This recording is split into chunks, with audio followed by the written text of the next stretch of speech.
यशोमती मैया से बोले नंदलाला, राधा क्यों गोरी मैं क्यों काला, राधा क्यों गोरी मैं क्यों काला।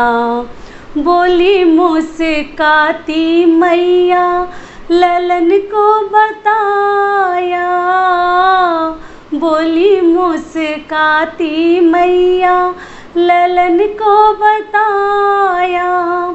काली आधी आधी रात में तो आया, लाडला कन्हैया मेरा हो,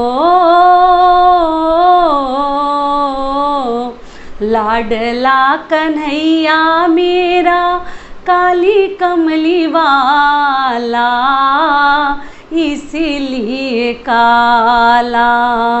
यशोमती मैया से बोले नंदलाला, राधा क्यों गोरी मैं क्यों काला। नमस्कार दोस्तों, मैं हूं ममता तिवारी और आप सभी का स्वागत करती हूं मेरे चैनल ममताज वे में। कैसे हैं आप सब, तो ये बताने के लिए कमेंट बॉक्स में जय श्री कृष्ण अवश्य लिखें। तो चलिए आज हम इस वीडियो में जानेंगे कि कृष्ण जन्माष्टमी कब है, और ये कृष्ण जन्माष्टमी उन महिलाओं के लिए बड़ा ही जो बोलते हैं ना शुभ अवसर है, जो संतान से वंचित है, जिनका गोद अभी तक भगवान ने हरा भरा नहीं किया है, उनके लिए ये जो है जन्माष्टमी व्रत बड़ा ही लाभकारी होता है। अगर आप इसमें मैं आपको एक उपाय बताऊंगी, वो उपाय ज़रूर करके आप देखिएगा। हमारे बड़े बुजुर्गों का बताया हुआ ये उपाय है और ये बड़ा कारीगर सिद्ध होता है। ऐसे तो भगवान की मर्जी है, लेकिन थोड़ा बहुत अगर बड़े लोग जो चीज़ करके उनको लाभ पहुंचा है, तो वो चीज़ हमें भी थोड़ा सा कर लेने में कहीं कोई नुकसान नहीं है। तो वो नियम भी मैं आपके साथ इस वीडियो में शेयर करूंगी कि अगर संतान सुख आप चाहते हैं, या वो कृष्ण चाहते हैं, या वो राधा चाहते हैं, तो जो जिस चीज़ की चाह रखते हैं, जिसके पास कृष्ण जी हैं उनको राधा नहीं मिल रही है, और जिनको राधा है, 2-3 राधाएं हो गई हैं, वो कृष्ण चाहते हैं, तो भगवान की मर्जी के सामने कहाँ किसी का चलता है। लेकिन हमारे जो बड़े बुजुर्ग हैं कहते हैं कि ये कार्य करने से ना, जो मन में आपके मतलब श्रद्धा है कि हमें लड़का होता जैसे कृष्ण होते हैं, और जिनके मन में चल रहा है कि मेरे घर एक राधा होती, 2-3 लड़के हैं और लड़की नहीं हो रही है, तो आपको मैं एक नियम बताऊंगी और दूसरा नियम बताऊंगी कि कौन सा उपाय करने से आपको साल के अंदर ही अगला जन्माष्टमी आपको आते ही भगवान आपका गोद हरा भरा कर दे। भगवान से हमारी यही प्रार्थना रहेगी, क्योंकि जिनके नहीं होते हैं ना, वही उसका दुख और दर्द समझ सकता है। तो इसीलिए आप बने रहिए मेरे साथ मेरे चैनल पर। अगर आपको मेरा वीडियो पसंद आता है तो प्लीज़ आप मेरे चैनल को सब्सक्राइब कर दीजिएगा, बेल आइकन को प्रेस कर दीजिएगा, जिससे मेरे वीडियो के नए नोटिफिकेशन आप लोगों के पास सबसे पहले पहुंचे।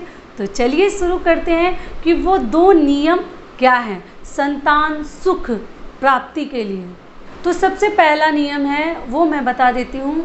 हमारे जो बड़े घर में जो दादी काकी नानी जो उपाय जानते हैं, थोड़ा सा मैं आपके साथ शेयर कर देती हूँ। वो क्या है कि देखिए, ऐसा माना जाता है कि जो हम पीरियड का बाल धोते हैं ना, उसके बाद ही तो प्रेगनेंसी रहने का बहुत अधिक चांसेस हमारे हो जाते हैं। वो 7 डेज के बाद ही तो बहुत अधिक चांस रहता है।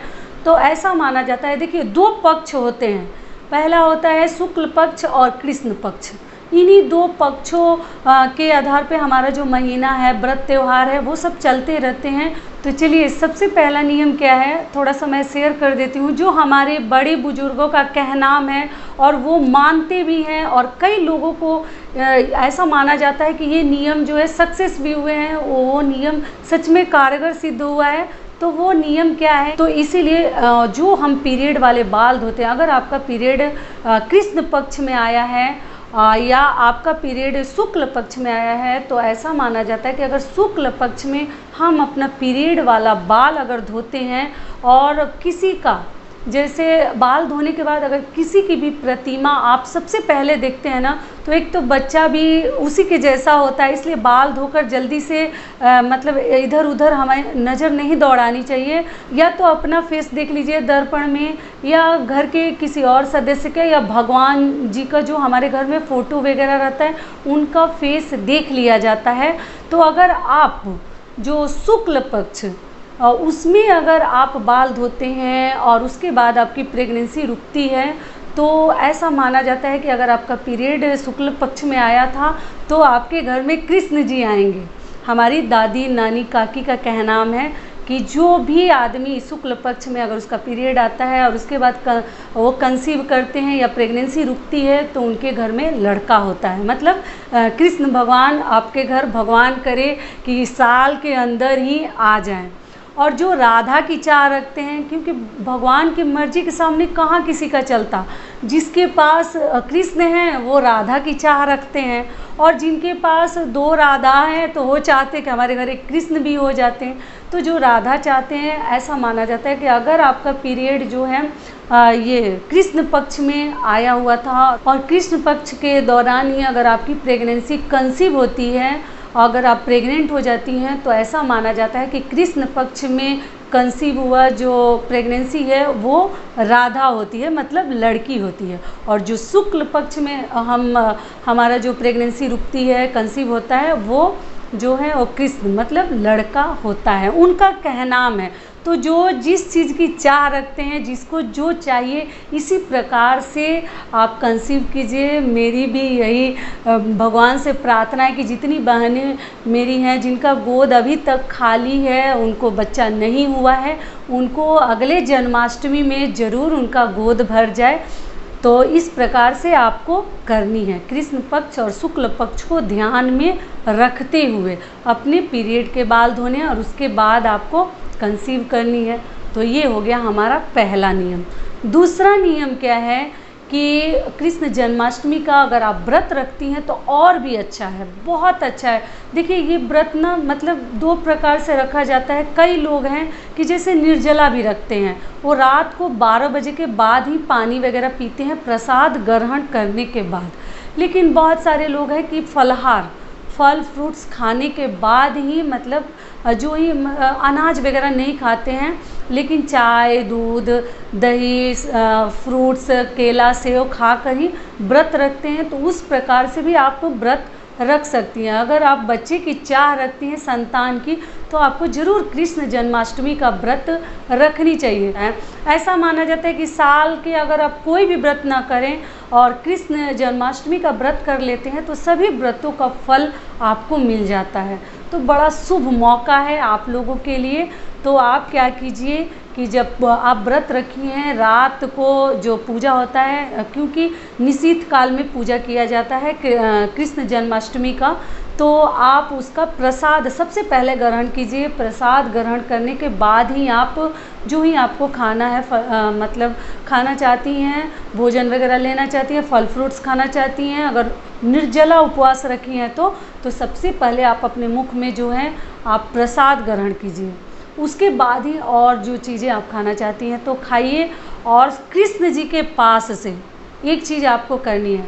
एक तो कृष्ण जी का बहुत जगह झूला बनाया जाता है, पालना बनाया जाता है, उसको आप और आपके हस्बैंड अपने हाथों से आप लोग ज़रूर झूला झूला कर आइए। भगवान की मर्जी होगी तो आपके घर में बच्चे की किलकिलाहट बहुत जल्द सुनाई देगा। ये भी देखिए, ऐसे तो साइंस बहुत विकास कर गया है, लेकिन कहीं ना कहीं जो पहले के नियम जो बने हैं ना, और जो हमारे बड़े कहते हैं ना, कभी कभी वो बहुत कारगर होते हैं।